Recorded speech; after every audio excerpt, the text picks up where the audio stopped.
Hola, buenos días. La neurociencia en la práctica docente. La neurociencia en la educación es la aplicación de los conocimientos sobre el funcionamiento del cerebro humano en la enseñanza y el aprendizaje. Está diseñada para específicamente para educadores y docentes, con el propósito de mejorar su práctica pedagógica y adaptarlas a las necesidades emocionales y cognitivas de cada alumno. ¿Cómo la podemos aplicar en el aula? Con estrategias didácticas, actividades diseñadas para estimular la memoria, la atención y la creatividad, entornos enriquecedores, creando ambientes para fomentar curiosidad y el aprendizaje activo, estimulando el desarrollo cerebral.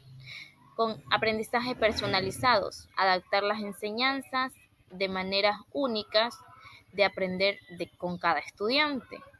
En la gestión emocional, aprovechar el impacto de las emociones en el aprendizaje para fomentar un ambiente positivo. Muchas gracias. Buenos días. En el día de hoy vamos a hablar sobre la neuroplasticidad en niños y adultos y vamos a ver las semejanzas y diferencias. Semejanzas. La neuroplasticidad es la habilidad de nuestro cerebro para crear conexiones neuronales. Es decir, que a partir de las experiencias previamente vividas, nuestro cerebro tiene la capacidad de hacer conexiones neuronales para crear nuevos aprendizajes. Este proceso también no solo ocurre en la infancia, sino que también se da en la vejez, pero con menos intensidad. La vejez no solo se limita con la edad, aunque es verdad que durante la infancia es cuando más estímulo de esta índole recibe. En nuestra infancia esta capacidad de plasticidad es aún más activa que cuando ya somos adultos o ya estamos en la vejez.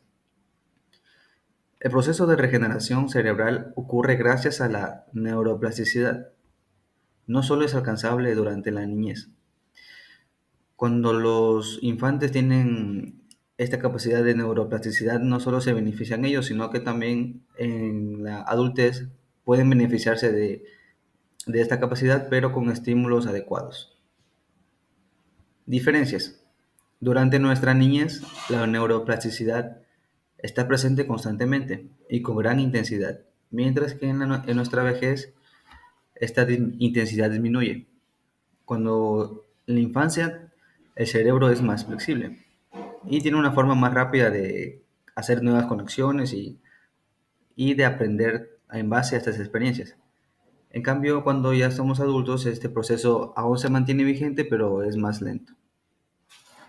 En la vejez todavía sigue latente, pero se requieren más actividades que promuevan la función cerebral.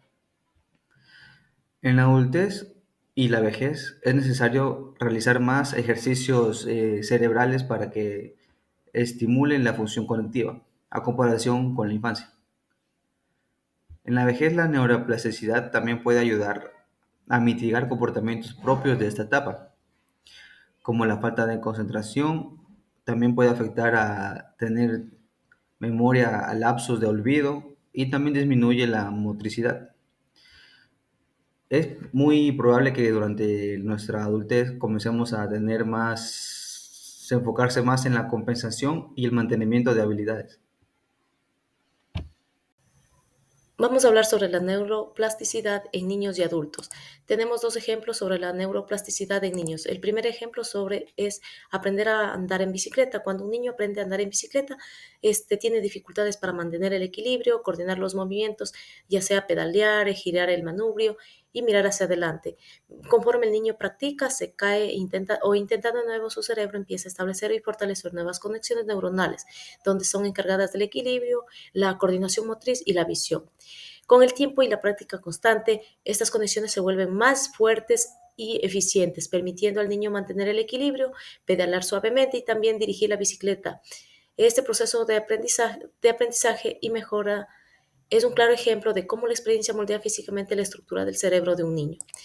También tenemos el ejemplo número 2 sobre aprender un nuevo idioma. Un niño empieza a familiarizarse con un nuevo idioma donde se topa con sonidos, gramática y vocabulario desconocidos. Cuando el niño escucha un idioma nuevo, trata de hablarlo y también adquiere sus conocimientos, sus directrices y su cerebro empieza a crear nuevos caminos neuronales precisos para aprender del idioma. Conforme el niño se adapta con el nuevo idioma y lo practica, estas nuevas conexiones neuronales se van a fortalecer y también se vuelven más eficientes. Vamos a ver los dos ejemplos sobre la neuroplasticidad en adultos. Tenemos el primer ejemplo, que aprender a tocar un instrumento musical. Un adulto, cuando quiere o aprende o decide aprender un instrumento musical a tocarlo, como la guitarra o el piano, al principio puede sentirse un poco torpe o también descoordinado, pero sin embargo con la práctica constante el cerebro empieza a establecer y fortalecer nuevas conexiones neuronales. A medida que la práctica continúa, esas conexiones se vuelven más eficientes, permitiendo al adulto tocar melodías y también ya acordes con mayor fluidez y precisión. También vamos a ver el ejemplo número 2, recuperación después de un derrame cerebral. Cuando una persona adulta sufre un derrame cerebral, pueden experimentar la pérdida de algunas funciones, como el habla, también los movimientos del brazo, pero mientras ellos, mediante la terapia y el ejercicio continuo, estas u otras zonas del cerebro que no sufrieron daños directos pueden empezar a retomar las funciones.